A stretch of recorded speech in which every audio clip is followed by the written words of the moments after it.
Hello friends, welcome to my channel success Aarti की इस series के आज के पहले टॉपिक में हम डिस्कस करने वाले हैं। हमारा जो टॉपिक है इंट्रोडक्शन टू फार्मास्यूटिकल इंडस्ट्री। तो जो भी फार्मास्यूटिकल इंडस्ट्री में करियर बनाने की सोच रहे हैं या फिर ऑलरेडी फार्मास्यूटिकल इंडस्ट्री में काम कर रहे हैं या फिर ऐसा कोई है जो ऑलरेडी फार्मा में काम कर रहा है लेकिन फ्रेशर है, उसको नॉलेज की रिक्वायरमेंट, तो इन सभी फार्मास्यूटिकल इंडस्ट्री के रिलेटेड जो भी लोग हैं तो इन लोगों के लिए हम अपने इस यूट्यूब चैनल में ये सक्सेस सारथी सीरीज 2026 चालू कर रहे हैं। 26 जनवरी 2026 से। तो इस पूरे साल में हम टोटल 100 टॉपिक डिस्कस करने वाले हैं। तो आज का ये हमारा पहला टॉपिक है इंट्रोडक्शन टू फार्मा इंडस्ट्री। तो अभी तक आपने अगर हमारा success ITS mobile app download नहीं किया है तो जल्दी से प्ले स्टोर में जाके इस मोबाइल ऐप को डाउनलोड कीजिए।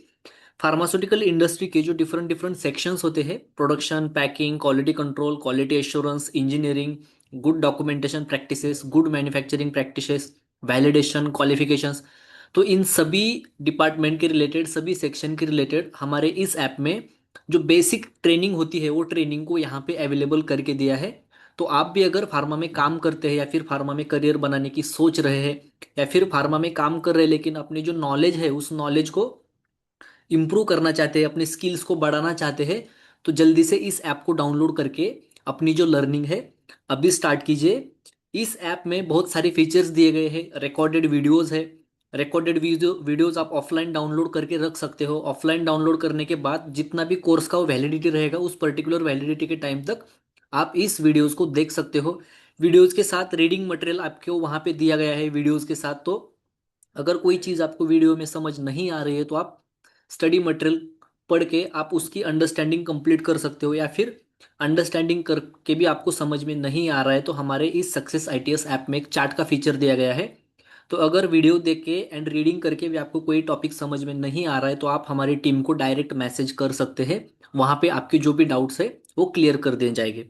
तो अभी तक अगर आपने इस ऐप को डाउनलोड नहीं किया है तो जल्दी से प्ले स्टोर में जाके सक्सेस आईटीएस ऐप को डाउनलोड कीजिए। एंड इस सीरीज के 100 आउट ऑफ 100 लेक्चर्स देखने के लिए भी इस चैनल को अभी सब्सक्राइब कीजिए।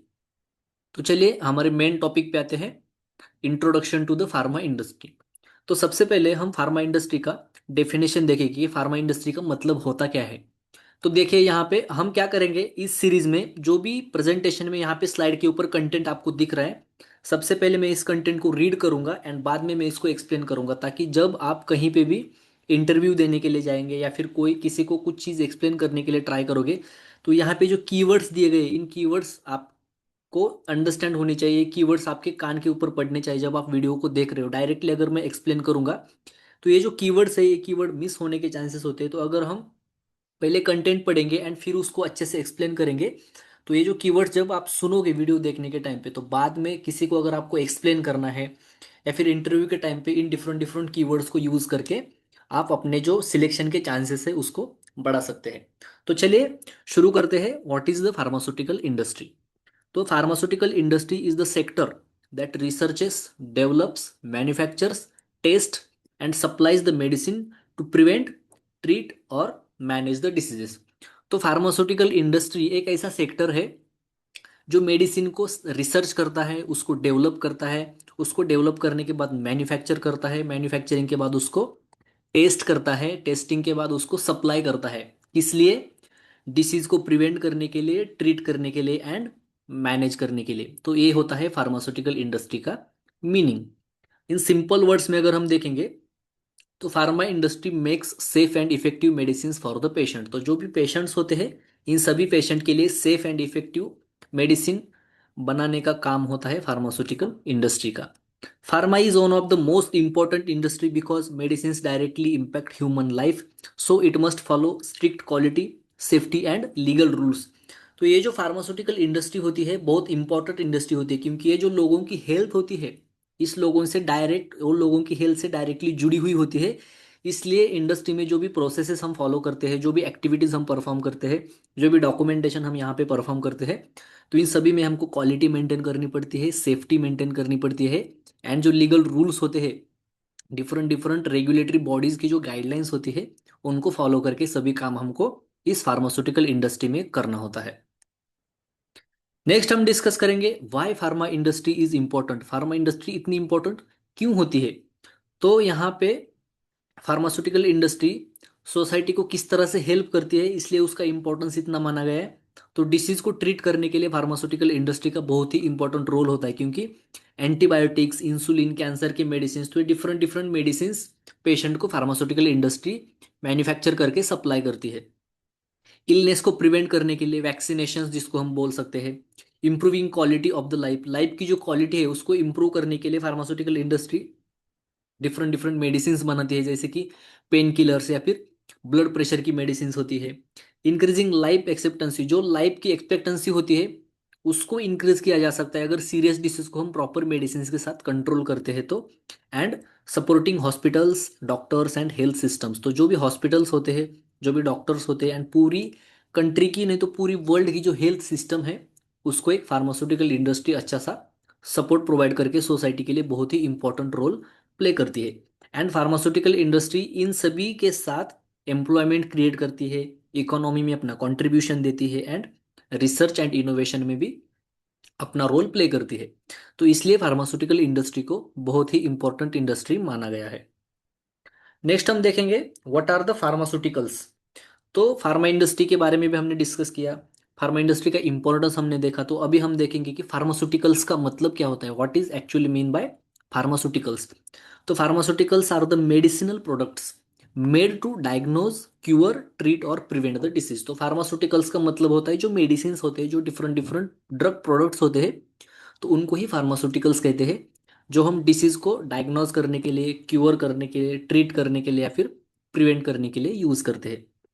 एग्जाम्पल की अगर हम बात करेंगे तो इसमें पैरासीटामोल आता है, एंटीबायोटिक्स आते हैं, इंसुलिन होता है, एंड वैक्सीन को भी यहाँ पे कंसिडर किया जाता है। तो डिफरेंट डिफरेंट टाइप्स के मेडिसिन होते हैं, उनको हम कहते हैं फार्मास्यूटिकल्स। नेक्स्ट हम डिस्कस करेंगे जो मेडिसिन होते हैं, तो उन मेडिसिन में क्या क्या कंटेंट होते हैं, क्या क्या इंग्रेडिएंट वहां पे होते हैं। तो सबसे इंपॉर्टेंट इंग्रेडिएंट होता है एक्टिव फार्मास्यूटिकल इंग्रेडिएंट, जिसको शॉर्ट में एपीआई कहते हैं। अगर आप इंडस्ट्री में काम करते होगे तो आप सभी को एपीआई एंड एक्सिपिएंट्स के बारे में पता होगा, लेकिन जो इंडस्ट्री में अभी अपीयर नहीं हुए हैं या फिर ऐसे कुछ लोग हैं जो फार्मा बैकग्राउंड से नहीं है लेकिन इस वीडियो को देख रहे हैं, तो इनके लिए एपीआई का मतलब मैं यहाँ पे समझा देता हूँ। एपीआई का लॉन्ग फॉर्म होता है active pharmaceutical ingredient. This is the main drug that gives the therapeutic effect. Active pharmaceutical ingredient मतलब एक मेन कंटेंट होता है, मेन ड्रग होता है जो एक्चुअल थेराप्यूटिक इफेक्ट हमारी बॉडी में प्रोवाइड करता है। मतलब कुछ भी डिसीज हुआ है तो उस डिसीज को एक्चुअली ट्रीट जो करता है कंटेंट, तो वो ये होता है एक्टिव फार्मास्यूटिकल इंग्रेडिएंट। एग्जाम्पल की अगर हम बात करेंगे तो पैरासीटामोल टैबलेट की अगर हम बात करेंगे, तो पैरासीटामोल टैबलेट में पैरासीटामोल का एपीआई होता है। तो वही एपीआई होता है जो एपीआई बॉडी के अंदर जो एक्चुअल ड्रग की एक्शन है उस एक्शन को क्रिएट करता है। एंड सेकंड इन कंपोनेंट है एक्सिपिएंट्स, जिसको कहते हैं इनएक्टिव इंग्रेडिएंट। एपीआई होता है एक्टिव इंग्रेडिएंट एंड एक्सिपिएंट्स होते हैं inactive ingredients. This helps in making the tablet और कैप्सूल स्टेबल एंड यूजेबल। तो एक्सिपिएंट का मेन रोल होता है टैबलेट को एंड कैप्सूल्स को, तो दोनों मेडिसिन है तो दोनों को स्टेबल बनाना एंड दोनों को यूजेबल बनाना, क्योंकि डायरेक्ट एक्टिव फार्मास्यूटिकल इंग्रेडिएंट को हम कॉम्प्रेस करके उसका टैबलेट बना के मार्केट में सेल नहीं कर सकते, क्योंकि एक्टिव फार्मास्यूटिकल इंग्रेडिएंट की स्टेबिलिटी, उसका जो प्रॉपर यूज है, तो उसको मेंटेन रखने के लिए हमको एक्सिपिएंट्स का यूज करना पड़ता है। एग्जाम्पल की अगर हम बात करेंगे तो इसमें बाइंडर का यूज होता है, जो पाउडर को स्टिक करने के लिए हेल्प करता है। एक दूसरे के जो डिफरेंट डिफरेंट इंग्रेडिएंट्स होते हैं तो उनको एक दूसरे के साथ बाइंड करके रखने के लिए बाइंडर का यूज किया जाता है। डिसइंटीग्रेंट्स होते हैं जो बॉडी के अंदर टैबलेट लेने के बाद टैबलेट को ब्रेक डाउन करने के लिए हेल्प करते हैं। लुब्रिकेंट्स होते हैं जो पाउडर का जो स्मूथ फ्लो है उस फ्लो को मेंटेन रखने के लिए लुब्रिकेंट्स का यूज किया जाता है। कलर एंड फ्लेवर्स होते हैं जो पेशेंट फ्रेंडली मेडिसिन हम वहाँ पे उसका यूज करके बना सकते हैं। एंड एपीआई प्लस एक्सिपिएंट जब एक साथ आते हैं तो हमारा बनता है फाइनल डोसेज फॉर्म्स। ओके, तो नेक्स्ट हम डिस्कस करेंगे main types of the products in the pharma. तो फार्मास्यूटिकल इंडस्ट्री में क्या क्या मेन टाइप्स के प्रोडक्ट हमको देखने को मिलते हैं वो भी हम यहाँ पे डिस्कस करेंगे। तो pharma company manufactures many types of the medicine. First है tablets. It is the most common solid dosage form. Tablet एक most common solid dosage form होता है। मैक्सिमम जो पेशेंट होते हैं हमारे घर पे भी लोग, कुछ भी अगर बीमारी है, कुछ भी डिसीज हुआ है तो डॉक्टर टैबलेट ही लेने के लिए बोलते हैं।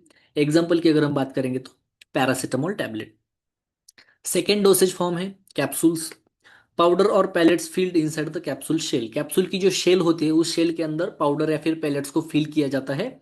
एंड उसी को जब हम टैबलेट की जगह पे कुछ कुछ मेडिसिन कैप्सूल में भी पैक किए जाते हैं, कैप्सूल फॉर्म में भी उस ड्रग को मैन्युफैक्चर किया जाता है। एग्जाम्पल की अगर हम बात करेंगे तो विटामिन के जो कैप्सूल्स होते हैं वो इस कैटेगरी में आते हैं। थर्ड है सिरप्स एंड सस्पेंशंस, तो ये लिक्विड डोसेज फॉर्म की कैटेगरी में आते हैं। एग्जाम्पल अगर हम देखेंगे तो जो कफ सिरप होता है वो इस सिरप एंड सस्पेंशन की कैटेगरी में कंसिडर होता है। नेक्स्ट है injectables, Sterlite medicine given through the injection, जो स्टराइल मेडिसिन होते हैं डायरेक्टली इंजेक्शन के फॉर्म में जब डॉक्टर उसको देते हैं तो उन वो इस इंजेक्टेबल की कैटेगरी में आते हैं। एग्जाम्पल अगर हम देखेंगे तो इंसुलिन का इंजेक्शन इस कैटेगरी में आता है। Injectables require very strict Sterlite manufacturing, तो जो इंजेक्टेबल जिस फार्मास्यूटिकल कंपनी में मैन्युफैक्चर होते हैं तो वहां पे ज़्यादा स्टराइल मैन्युफैक्चरिंग फैसिलिटी की रिक्वायरमेंट होती है। ऑइंटमेंट क्रीम्स एंड जेल्स एक स्किन के ऊपर अप्लाई किया जाता है। एग्जाम्पल अगर हम देखेंगे तो बर्न क्रीम है। आई ईयर एंड नसल ड्रॉप्स होते हैं, तो drops must be clean and safe होनी चाहिए। एग्जाम्पल अगर हम देखेंगे तो आई ड्रॉप्स हम देख सकते हैं। वैक्सीन्स अगर हम देखेंगे तो biological products for prevention of the disease, तो वैक्सीन भी इस कैटेगरी में आते हैं। एक डिफरेंट कैटेगरी होता है जिसमें जो बायोलॉजिकल प्रोडक्ट्स होते हैं डिसीज को प्रिवेंट करने के लिए जिनको यूज किया जाता है, तो वैक्सीन को इस ड्रग का एक और एक कैटेगरी में कंसिडर किया जाता है। नेक्स्ट देखेंगे हम different categories of the pharma company, जो फार्मा कंपनीज होती है इन फार्मा कंपनीज भी डिफरेंट डिफरेंट कैटेगरीज होती है अपने रोल के हिसाब से। तो जो ब्रांडेड फार्मा होते हैं तो companies sell medicine using brand names, जो कंपनीज होती है ब्रांड नेम का यूज करके मेडिसिन को सेल करती है तो उस कंपनी को कहते हैं ब्रांडेड फार्मा कंपनीज। एग्जाम्पल अगर हम देखेंगे तो क्रोकिन एगुमेंटिन इन जैसी मेडिसिन के ब्रांड नेम हम यहाँ पे देख सकते हैं। जेनेरिक फार्मा की अगर हम बात करेंगे तो same medicine but sold with generic name, medicine same होता है लेकिन जेनेरिक नेम के साथ उस पर्टिकुलर मेडिसिन को सेल किया जाता है। एग्जाम्पल अगर हम देखेंगे तो paracetamol IP tablets. Generic medicine are usually more affordable होते हैं, इनकी जो प्राइजेस होती है थोड़ी सी ब्रांडेड मेडिसिन के कंपैरिजन में थोड़ी कम होती है। थर्ड है एपीआई और बल्क ड्रग मैन्युफैक्चरर्स, तो these companies manufacture only the active pharmaceutical ingredient, जो हमने कंटेंट की बात की थी एपीआई एंड एक्सिपिएंट्स, तो API and bulk drug manufacturers जो होते हैं ओनली एपीआई को बनाते हैं। इनके यहाँ पे ओनली एपीआई की मैन्युफैक्चरिंग होती है एंड नॉट फाइनल टैबलेट्स और syrup. And API supply to the formulation plant, तो यहाँ पे जो एपीआई है वो मैन्युफैक्चर करते हैं, तो इसी एपीआई को दूसरे कंपनीज को सप्लाई करके वो जो दूसरी कंपनीज है उस एपीआई का यूज करके आगे के जो डोसेज फॉर्म्स है जो हमने डिस्कस किए टैबलेट कैप्सूल सिरप सस्पेंशन, तो इनको फिर आगे जाके मैन्युफैक्चर किया जाता है। डी है formulation companies, these companies convert API into the final products like tablet capsules and syrup, जो हमने अभी डिस्कस किया। एंड नेक्स्ट कैटेगरी है बायो फार्मास्यूटिकल और बायोटेक कंपनीज, तो यहाँ पे क्या होता है दे मैन्युफैक्चर बायोलॉजिकल मेडिसिन, तो यहाँ पे वैक्सीन मोनोक्लोनल एंटीबायोटिक्स और monoclonal antibodies and blood based products, तो यहाँ पे जो बायोलॉजिकल प्रोडक्ट होते हैं तो इस कैटेगरी में ओनली बायोलॉजिकल प्रोडक्ट का मैन्युफैक्चरिंग किया जाता है। नेक्स्ट हम डिस्कस करेंगे basic structure of the pharma industry. एक फार्मा इंडस्ट्री का जो आइडिया होता है तो उस आइडिया से लेके पेशेंट तक जब तक मेडिसिन नहीं जाता तो वहां पे क्या क्या डिफरेंट स्टेजेस होते हैं उनको भी हम अभी डिस्कस करेंगे। तो medicine journey has multiple steps, जो भी मेडिसिन हम मैन्युफैक्चर करते हैं तो उस पर्टिकुलर मेडिसिन को मल्टीपल स्टेप से जाना पड़ता है। तो सबसे पहला स्टेप आता है research and discovery, scientist identify a new drug molecule that can treat a disease, तो इस स्टेप में क्या होता है जो भी साइंटिस्ट होते हैं तो आइडेंटिफाई करते हैं किसी न्यू ड्रग मॉलिक्यूल का, जो न्यू ड्रग मॉलिक्यूल किसी भी डिसीज को ट्रीट कर सकता है, तो उस पर्टिकुलर डिसीज को एंड उस पर्टिकुलर मॉलिक्यूल को वहां पे आइडेंटिफाई किया जाता है। एंड सेकंड स्टेप में आता है प्री क्लिनिकल स्टडीज, तो यहाँ पे जो लैब मॉडल्स होते हैं वहां पे टेस्टिंग की जाती है, किस लिए उस पर्टिकुलर ड्रग मॉलिक्यूल की टॉक्सिसिटी चेक की जाती है, उसकी सेफ्टी चेक की जाती है एंड इनिशियल जो इफेक्टिवनेस होता है उस इफेक्टिवनेस को चेक किया जाता है। थर्ड स्टेप अगर हम डिस्कस करेंगे तो यहाँ पे आते हैं क्लिनिकल ट्रायल्स, जो ह्यूमन बॉडी के ऊपर इन ड्रग की जो टेस्टिंग है वो की जाती है। Clinical trials are done in phases, तो यहाँ पे फेज वन क्लिनिकल ट्रायल्स आते हैं जिसमें स्मॉल ग्रुप सेफ्टी चेक की जाती है। फेज टू में मीडियम ग्रुप होता है ह्यूमंस का जहाँ पे डोज का इफेक्टिवनेस चेक किया जाता है। फेज थ्री में लार्ज ग्रुप होता है, final proof of the safety plus efficacy यहाँ पे चेक किया जाता है। And phase four after product launch, तो यहाँ पे प्रोडक्ट लॉन्च होने के बाद मॉनिटरिंग पर्पज के लिए फेज फोर क्लिनिकल ट्रायल्स को कंडक्ट किया जाता है। स्टेप 4 की अगर हम बात करेंगे तो अप्रूवल बाय रेगुलेटरी अथॉरिटी। तो यहाँ पे रेगुलेटरी अथॉरिटी का अप्रूवल आता है। After trials the company submits the data for approval. जब आप ट्रायल लेते हो, क्लिनिकल ट्रायल्स लेते हो, तो ये जो पूरा डेटा है आपको रेगुलेटरी अथॉरिटी को सबमिट करना पड़ता है। एंड जब आप डेटा सबमिट करते हो तो पूरा डेटा रिव्यू करने के बाद जो रेगुलेटरी अथॉरिटी होती है वो आपको उस पर्टिकुलर ड्रग को मैन्युफैक्चर करने की अप्रूवल दे देती है। एंड फिफ्थ स्टेप आता है मैन्युफैक्चरिंग इन फार्मा प्लांट्स। तो यहाँ पे कंट्रोल्ड कंडीशन में जो भी मेडिसिन है उस मेडिसिन का मैन्युफैक्चरिंग एक्टिविटी किया जाता है। एंड स्टेप 6 है क्वालिटी टेस्टिंग। तो यहाँ पे प्रोडक्ट को रिलीज करने से पहले QC के डिफरेंट डिफरेंट टेस्ट परफॉर्म किए जाते हैं ताकि प्रोडक्ट की जो सेफ्टी है, उसकी जो क्वालिटी है, उसको प्रॉपरली हम इंश्योर कर सके। 7 नंबर स्टेप आता है पैकेजिंग, स्टोरेज एंड डिस्ट्रीब्यूशन। तो यहाँ पे मेडिसिन को पैक करके सेफली उसको ट्रांसपोर्ट किया जाता है जहाँ पे भी उसको हमको सेल करना है, जहाँ पे भी उस पर्टिकुलर मेडिसिन के कंज्यूमर्स है तो वहाँ पे इस पर्टिकुलर मेडिसिन को सेल किया जाता है। 8 नंबर स्टेप है patient use and medicine reaches the doctor और pharmacy and then to the patient. तो यहाँ पे ट्रांसपोर्ट होने के बाद मेडिसिन सीधा फार्मेसी या फिर डॉक्टर के पास जाते हैं। तो वहाँ पे डॉक्टर जब प्रिस्क्राइब करके हमको देता है तो हम उस पर्टिकुलर मेडिसिन को एज अ पेशेंट कंज्यूम करते हैं। तो ये डिफरेंट स्टेजेस होते हैं। नेक्स्ट हम डिस्कस करेंगे what makes the pharma different from other industry. जो फार्मा इंडस्ट्री होती है तो बाकी इंडस्ट्रीज के कंपैरिजन में क्या यहाँ पे डिफरेंस होता है, क्यों इस फार्मा इंडस्ट्री को बाकी इंडस्ट्री के कंपैरिजन में डिफरेंट माना जाता है। अगर फार्मा इंडस्ट्री में हम कुछ मिस्टेक करते हैं तो वहाँ पे डायरेक्ट पेशेंट को उस मिस्टेक का हार्मफुल इफेक्ट्स सहना पड़ सकता है। तो यहाँ पे इसलिए फार्मा कंपनी में स्ट्रिक्ट रेगुलेशंस होते हैं। क्लीन रूम एंड हाइजीन वहाँ पे हमको मेंटेन करनी पड़ती है। डॉक्यूमेंटेशन कंपलसरी होता है। कोई भी एक्टिविटी आप अगर फार्मा कंपनी में करते हो तो बाय डिफॉल्ट आपको हर एक एक्टिविटी का डॉक्यूमेंटेशन वहाँ पे करना पड़ता है। प्रोडक्ट की जो ट्रेसेबिलिटी होती है, बैच वाइज जो ट्रैकिंग होती है वो आपको वहाँ पे मेंटेन रखनी पड़ती है। Testing before releasing any batch. किसी भी बैच को मार्केट में रिलीज करने से पहले उस पर्टिकुलर बैच की सभी टेस्टिंग वहाँ पे कंप्लीट करनी पड़ती है एंड उस पर्टिकुलर टेस्टिंग के रिजल्ट्स आने के बाद बैच को रिलीज किया जाता है। Validation and audits. तो इन सभी चीज़ों की वजह से फार्मास्यूटिकल इंडस्ट्री जो है वो हाईली रेगुलेटेड इंडस्ट्री मानी जाती है। नेक्स्ट हम डिस्कस करेंगे फार्मास्यूटिकल इंडस्ट्री में क्या क्या डिफरेंट डिफरेंट मेजर डिपार्टमेंट्स होते हैं, जो डिपार्टमेंट फार्मा कंपनी के जो डिफरेंट वर्क एरियाज है उस वर्क एरियाज को हैंडल करते हैं। तो फार्मा कंपनी में सबसे पहला एंड मेन डिपार्टमेंट होता है प्रोडक्शन, जिसको मैन्युफैक्चरिंग भी कहते हैं। तो मेन जॉब होता है प्रोडक्ट को बनाना। यहाँ पे प्रोडक्ट का एक्चुअल मैन्युफैक्चरिंग किया जाता है इस डिपार्टमेंट में। तो प्रोडक्शन डिपार्टमेंट के ऊपर क्या क्या रिस्पॉन्सिबिलिटीज होती है, तो सबसे पहले मशीन को ऑपरेट करना, मटेरियल को प्रोसेस करना, बैच रिकॉर्ड के जो इंस्ट्रक्शंस है उस इंस्ट्रक्शंस को फॉलो करना and cleaning and line clearance activity perform करना। तो ये different different activities production department को, मैन्युफैक्चरिंग डिपार्टमेंट को परफॉर्म करनी पड़ती है। सेकेंड डिपार्टमेंट है क्वालिटी कंट्रोल। क्वालिटी कंट्रोल का मेन जॉब होता है test material and finished product. जो डिफरेंट मटेरियल्स होते हैं जिसको रॉ मटेरियल के फॉर्म में हम यूज करते हैं तो उन मटेरियल को भी टेस्ट करना एंड जो फिनिश्ड प्रोडक्ट होते हैं तो उनको भी टेस्ट करने का काम होता है QC का।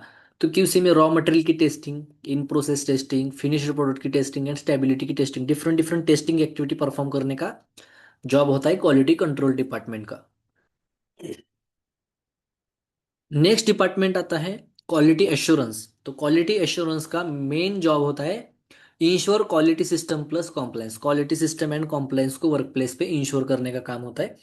तो QA का मेन रोल होता है SOP सिस्टम को मैनेज करना, डेविएशन एंड इन्वेस्टिगेशन परफॉर्म करना, चेंज कंट्रोल को देखने का, ऑडिट्स यहाँ पे कंडक्ट करने का एंड बैच रिलीज के जो डिसीजंस होते हैं तो उन डिसीजंस को प्रॉपरली लेने की मेन रिस्पॉन्सिबिलिटी होती है क्वालिटी एश्योरेंस डिपार्टमेंट की।